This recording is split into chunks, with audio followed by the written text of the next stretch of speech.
Hey, thanks for tuning in. I have something fun to share with you today, and it is a Hawaiian style malasada. Yummy! So it's basically a Portuguese fried donut. It's my first to go place when I land on the islands. It's so yummy.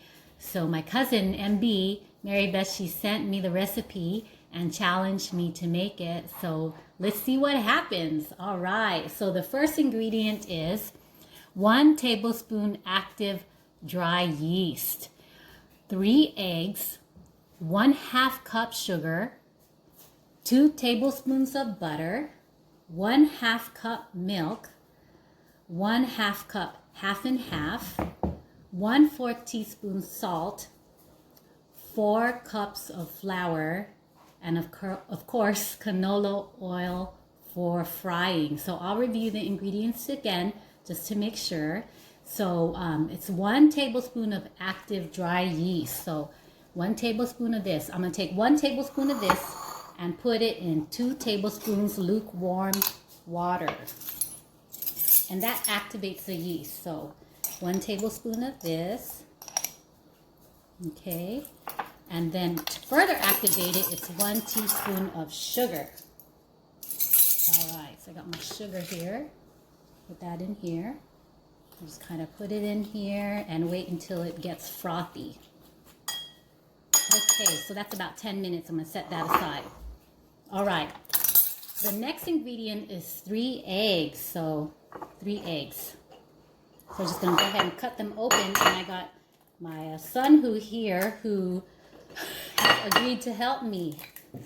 He's in the middle of his other chores. Right, son? Yeah. Okay, so please mix this super frothy. So that's 3 eggs.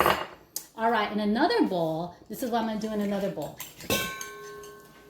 Okay, it's going to be 1/2 cup sugar, 2 tablespoons butter, 1/2 cup milk, and 1/2 cup half and half. All right. You doing that? All right. So 1/2 cup sugar. I got that right here. Okay. 2 tablespoons of butter. So this is a melted butter here. 2 tablespoons of it, if you can see that. 1/2 cup milk. All right. So 1/2 cup of milk. I got my house milk here for the kids.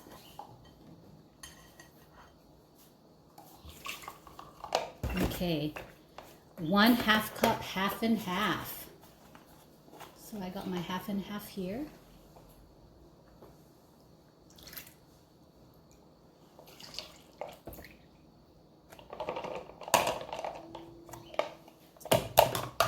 All right. So he kind of mixed it pretty good here. So I got my mixture here of the other stuff. Go ahead and mix it well.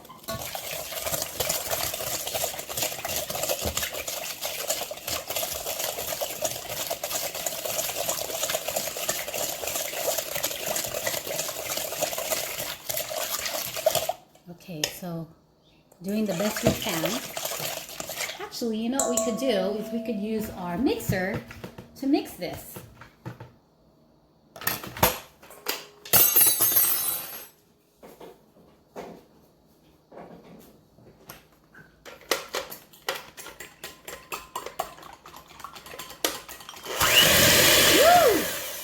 Accident. Okay, so we'll go back to just mixing it by hand. Much easier. Okay, so my instructions are we whip the eggs, okay? Then what we do is now we add the yeast mixture to the eggs, but it hasn't been quite 10 minutes. So I'm just going to continue to mix this. So the nice thing about the malasadas is that they keep okay. You could just probably reheat them. If they're about a day old, you can reheat them, and they have yummy sugar rolled all over them after they're cooked.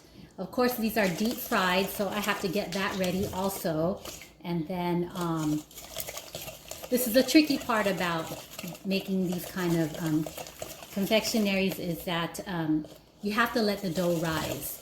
So my children today told me that they know how to edit videos. Well, that's nice. So actually what I'm going to do is I'm going to make 3 separate parts so that I can allow the dough to rise twice.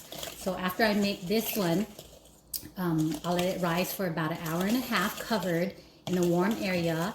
And then I'm going to cut out the donuts and then, or I could even shape them with my hand. And then I have to let it rise again, and then they're ready for deep fry.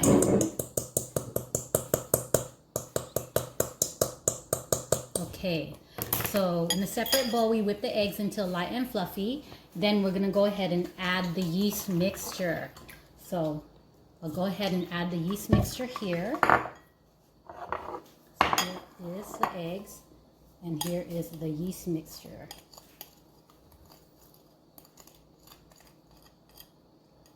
So came out kind of frothy. That's how you know that the yeast is active and still alive. And that gives this, the yeast is what gives all these baked goods that yummy, yummy, sour, yummy, sweet smell, whatever it is. But it's very distinct in a bread shop. Okay, so go ahead and add this and then go ahead and mix it around. So he's mixing it for me. All right, so then what we're gonna do is go ahead and add the rest, my other mixture thing. So go ahead and add this in.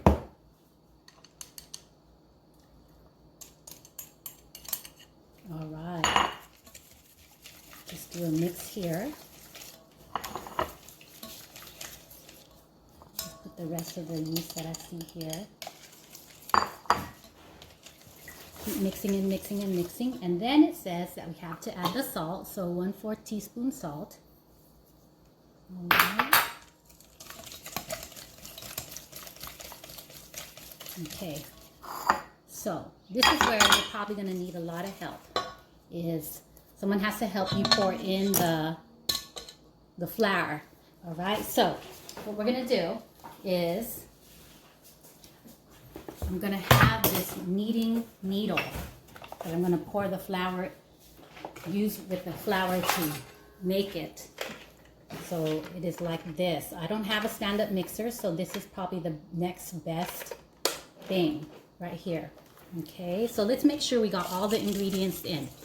So I put in the active yeast, the 3 eggs, the 1/2 cup sugar, the 2 tablespoons of butter, the 1/2 cup milk, 1/2 cup half and half, the 1/4 teaspoon salt, and now we just add the 4 cups of flour.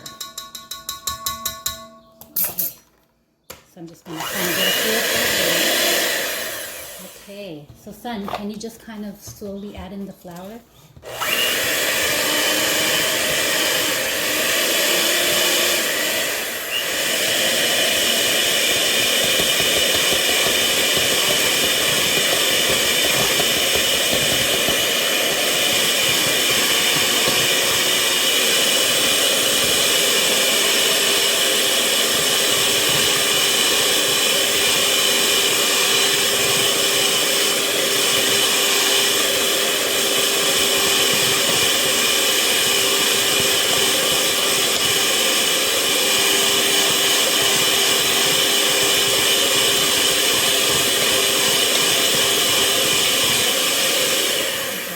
Show them what it looks like halfway through. So this is what it looks like with half the flour in.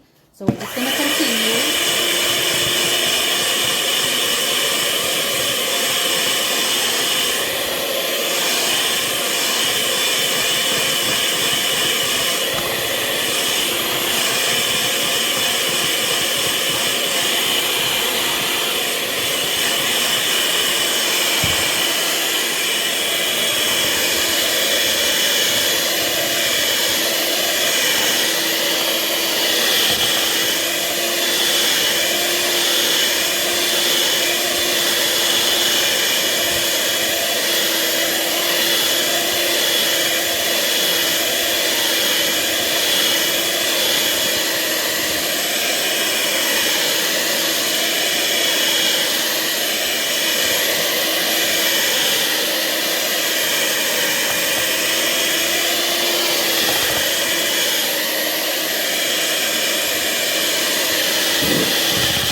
do is I'm going to help it along a little bit faster by doing it with my hands.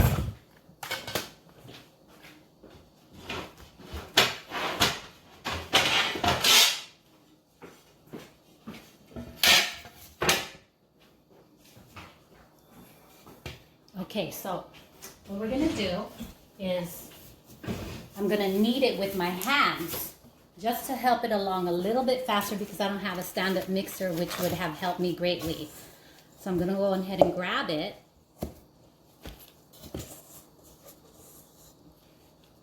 So this is what it kind of looks like, but I am just going to help it along just a little bit. And then if, Dominic, can you put some flour on here? And so you have to have a little bit of reserve flour so you can kind of flour the, there you go. And this is not clean. It is a messy, messy thing.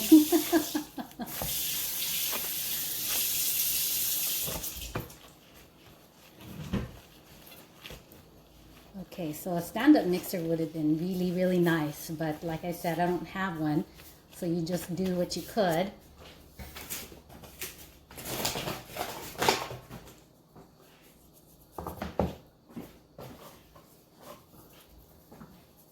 So just a few more minutes kneading it, and then I can put it into a greased pan. Dominic, can you get that greased, that bowl and get it greased a little bit? So it's supposed to be looking pretty smooth. So that's the tricky part. We got to get it smooth as can be.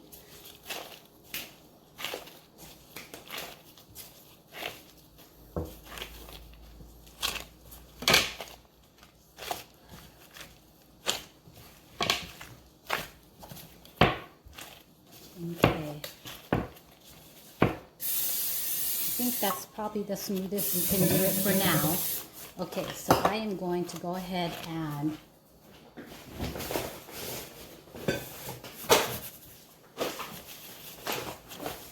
put it into a bowl.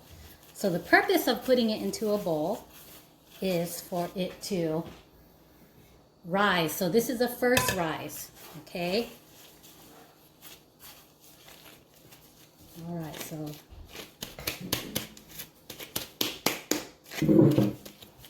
this is the end product with all that work. There you go. Hopefully that's good enough. So I'm going to put it in the bowl.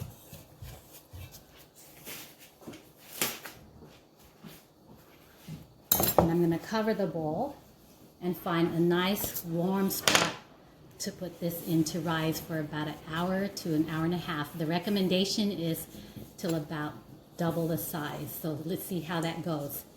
Come back when I'm done with that and retake the video for the rest of the steps. Thank you. So I just got back my dough. I let it rise for about an hour and a half in a warm, dark place. And let's see how it turned out. Turned out pretty good. It looks about double the size. That's the way that the recipe predicted that it would be. And smells pretty good too. It has that classic yeast smell. I don't know if it's sweet or sour, but people love that smell that comes from bread. So this is a fun part. We get to kind of play with it again, flatten it out, and then use the cutout to make round discs of dough and let it rise for another hour. So I'll kind of do this quickly here. So what I have to do is go ahead and put some flour here on the board.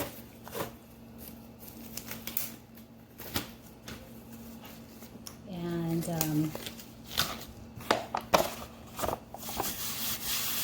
just like that. Get my dough. Wow, look at this. Woo! I'm pretty surprised that it came out well. So those steps that I reviewed earlier are kind of steps to ensure that you'll get a good rising dough. So I'm going to flatten it out to about, I would say, about 1 inch. Okay, and let's see how many cutouts we get. And then I'm going to go ahead and spray my pan here lightly. And let's see what we get. So this is the only cutter I had that was round. So this is about maybe 3 inches. So we're going to have some big malasadas. So here's the first cutout. Put it right here. Second cutout. And I am praying that these rise again so I can deep fry them and roll them in sugar.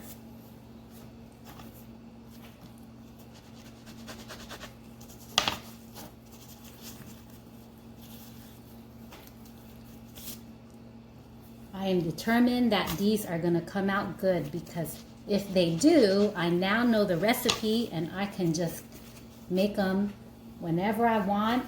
I can give them for birthday gifts, and that would save me a lot, and I know that people will love this stuff.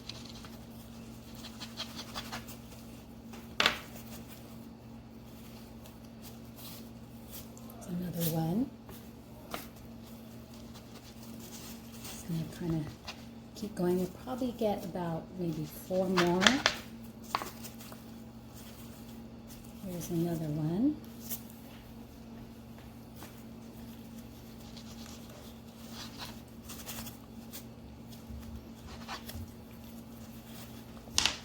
Okay, and here is my 1, 2, 3, 4, 5, 6 one. You probably get 7.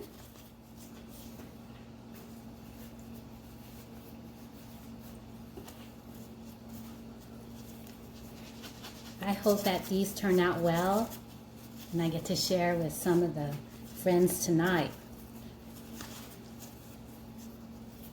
They've been asking when I'm going to have a baking bug, so today's the day if these turn out well. We could do a curbside pickup, I guess.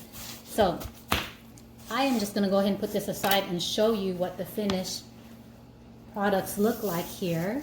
So what I'm going to do is I'm going to add this towel right here, cover it again, and let it rise again. And we'll see. Hopefully it works out well. I'll see you in a bit. I just got back from getting my malasadas that I shaped into circles. And let's see how they looked. It took about an hour to rise again. So this is my third and last part of the whole malasada challenge. So let's see how it looks. Wow, so it did rise, and they are huge. Well, I guess it's because the circle shape I had was pretty huge. So you can make these any size, but I'll say this is like a 4-inch circle. And this is what I got. This is the second rising of the dough. So I'm going to go ahead and turn on the fire here. So I put in about 2 inches of canola oil, and it's already kind of heated up. I'm going to put it on low so that they can cook evenly and not cook too fast on the outside and then leave the inside still uncooked. So I'm going to go ahead and start putting them in. So let's see. We have this one here. We have another one that's pretty good looking here. These things, they lose their shape fast. I don't think I have ever seen the most perfect malasada, but I've seen near perfect. All right, so let's see how this goes. So I had the luxury of already cooking some. You can see there in the corner, and I'm about to sugar them. And then we'll just watch these that I had put in the oil. Let's just watch how that goes.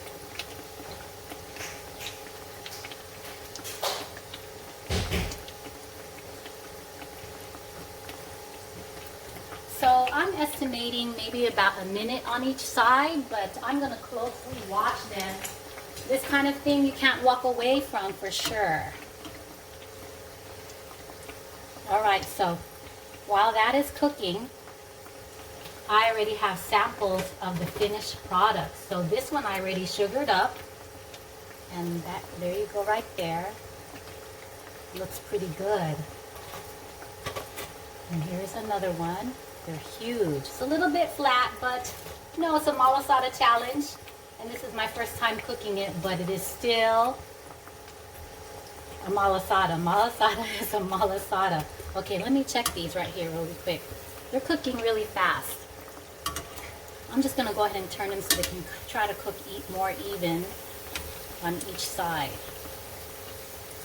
So I have a lot of respect for the people that can make these malasadas down at Leonard's, down there in Maui at, I forgot the name of the place, but it had guava. They made a lot of guava malasadas.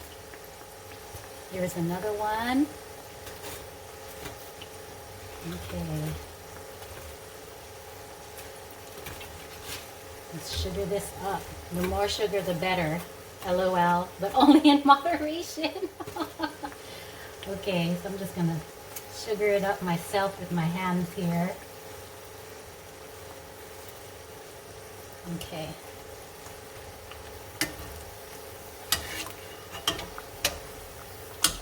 So I went over the recipe several times in the first section, and since we're in quarantine, I could not get hold of any bread flour, so I quoted flour, all-purpose flour, which still works well, but bread flour is the optimal flour to use for this, and you'll get a fluffier malasada than this.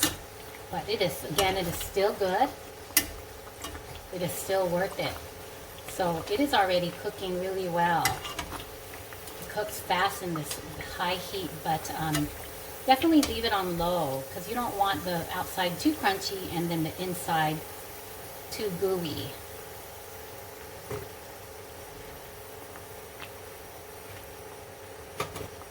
So with that batch, I counted, I don't know, 12, 1, 2, 3, 4, 5, 6, 7, 8, 9, 10, 11, 12 malasadas. You probably could get more if your cookie cutter was smaller. So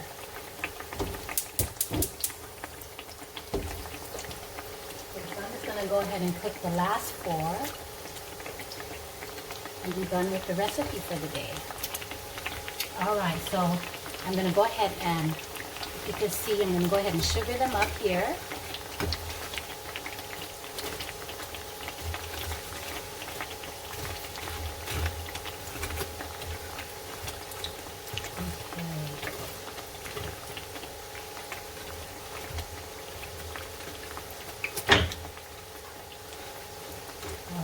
If I can open one up.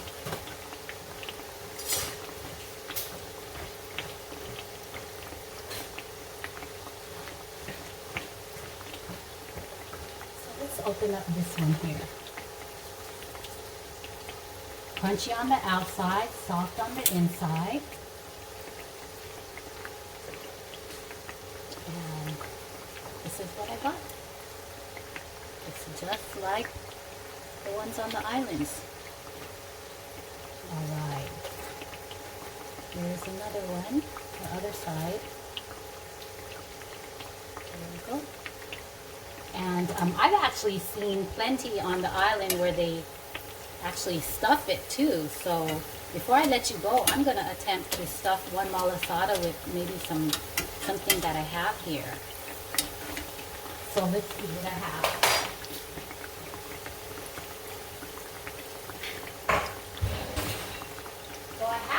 Guava curd. So I think I'm going to use that. Let's see if it's going to be successful.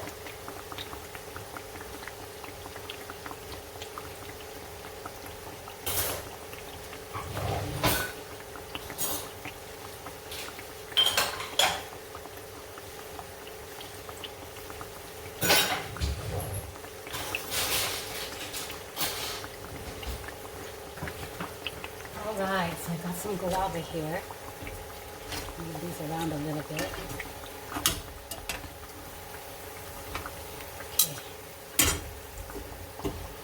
So what I've actually seen them do on YouTube, and actually seen them do when they were making this, I've actually seen them poke a hole into the donut.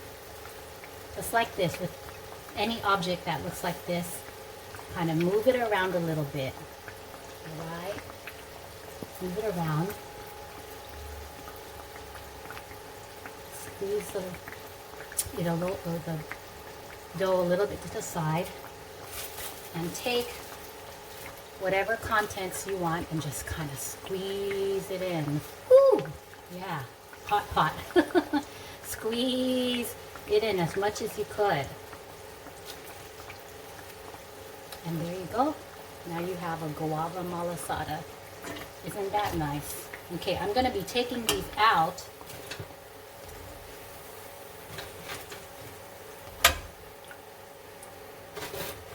And let those cool down before I sugar them up.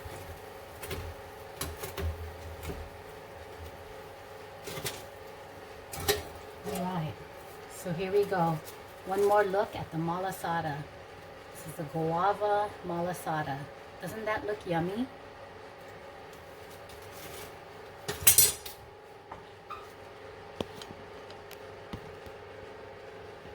Well, thank you for listening and join me on that malasada challenge. Woo! I'm glad it's over, but that was a challenge. Wow. Anyways, I challenge anyone else to the malasada challenge, and my family. Hopefully they can eat all this up, but I think I'll be calling some friends to do a curbside pickup. Take care.